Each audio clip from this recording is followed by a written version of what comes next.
Looking at your lesson plan, I just noticed that you have some confusion that I thought maybe it's better for me to make this individualized video for you. Looking at your objectives, yes, they are written very well and they are measurable. But when you come to the domain of learning outcome, I noticed that you're repeating again writing of objectives. So what you need to do is that just list like what I've done here, the domain, like where exactly your objectives asking your students to, you're asking for their knowledge and comprehension.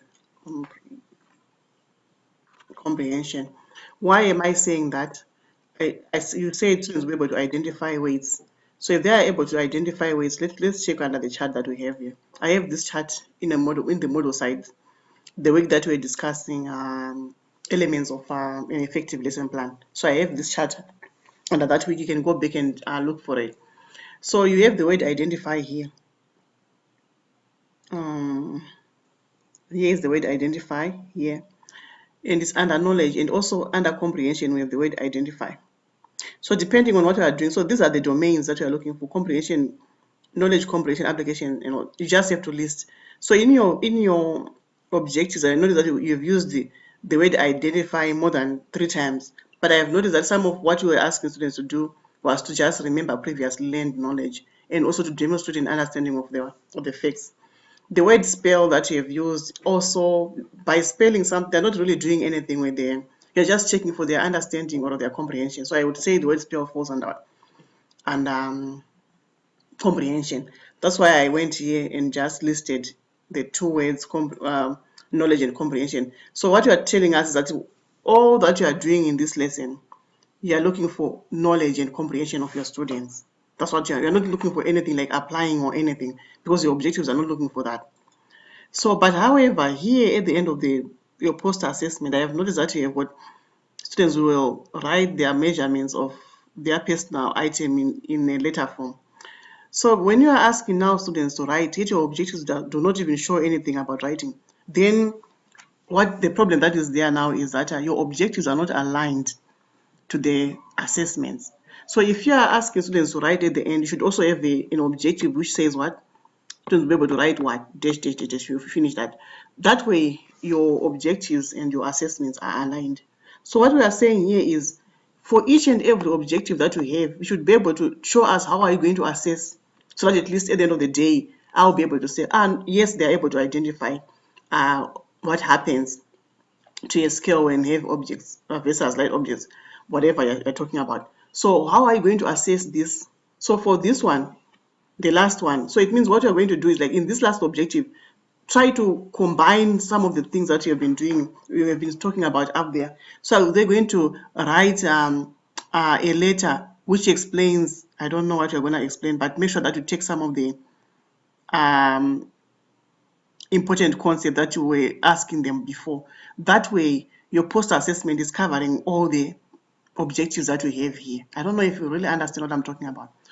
What I'm really talking about is that your objectives should be aligned to the assessments. So here, you're talking about writing is the post-assessment, but we don't really have anything that has to do with writing on the objective.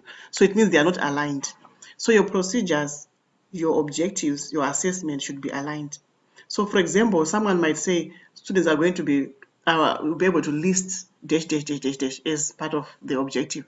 The word list is measurable, but when you come to the assessment and now you are saying students will be able to, I'm going to use the writing as assignment. If you are asking for listing something and at the end of the day you're asking them to write an essay, those two are not aligned. So what we are saying here is that the objective that we're saying they're going to be able to list this, and now post-assessment they're going to write an essay, there is no alignment. So with the objectives here too, they are written very well, but I don't see how they are aligned with your post-assessment. So you need to revise that. Then coming to your pre-assessment and interim assessment, remember interim assessment is all about checking students' understanding as the lesson is progressing. So what type of an assessment are you going to use here? Yes, I understand use a class as a class we will measure their objects. So you're just measuring objects like the procedures, but you're not really telling me what type of an assessment you're going to use. So what I try to do is to compile different types of assessments and techniques. So I'm going to attach that so that at least you can choose an assessment that you can use as interim and also for pre-assessment. Make sure that things are written very clearly. Let me see. I have your lesson plan. I really feel like this lesson plan, there's something wrong with it though. I don't even see at what point you're going to explain to students what exactly they are doing. Why are we doing what we are doing? Like introducing to them the objectives of the lesson. And then some of the way that you have been writing your lesson, it seems like past and present, of which you are looking for a lesson plan to be written in one day and to accomplish activities that are supposed to be done in one day. So here you are saying students will bring to school a Ziploc. Now it's past, and yet we are talking about stuff that they're going to do today or in that lesson. So let's have a way of actually be consistent in terms of using past tense and present tense in our writing of our lesson plans. And then another thing that worries me is that I did not see your technology though. Like if this is going to be a simulation, and we're talking about web-based simulations, so what are you using? I didn't see the website. I saw what I saw, but I did not really see the simulation that you are using. So you might need to include that.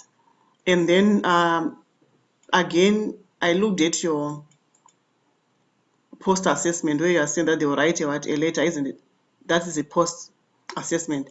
But at the end, I did not even see anywhere where the students will have the time to go write the letter that you are talking about. Again, your procedures should have an alignment to what should be aligned, sorry, to your assessment and your objectives. So if you are saying that they are going to identify ways and all the stuff. In the procedures, there should be activities that help students identify ways. There should be procedures that help students to write that later and all the stuff. I didn't really see that. So I would say, why don't you go back to Gane's 9 events of instruction, the Gane's 9 events of instruction, review that and see how you can improve your procedures though. Then again here, the way that you have explained your stuff here is not really clear off to me and even to anyone. Suppose somebody comes to your class and you're not there and they have this lesson plan. Do you really think that they'll be able to follow the lesson the way that you intended it to be followed? I don't think so because some of the things are not really well explained. So if you could have great potential, so if you could go back and revise your lesson, I think that will be, especially also right now, I could not even put anything on your technology to say, here's what you're going to use, because I didn't see any, this website just took me to a bunch of things that I didn't understand, like what are they in. For example, let me just show you what I'm seeing. Let me copy.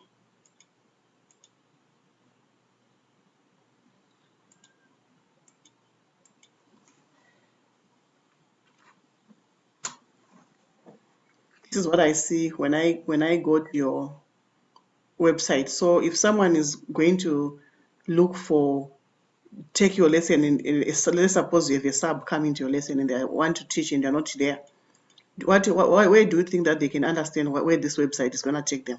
So please revise this. I would rather say, why don't you look at the PHT website, which we are recommended to use.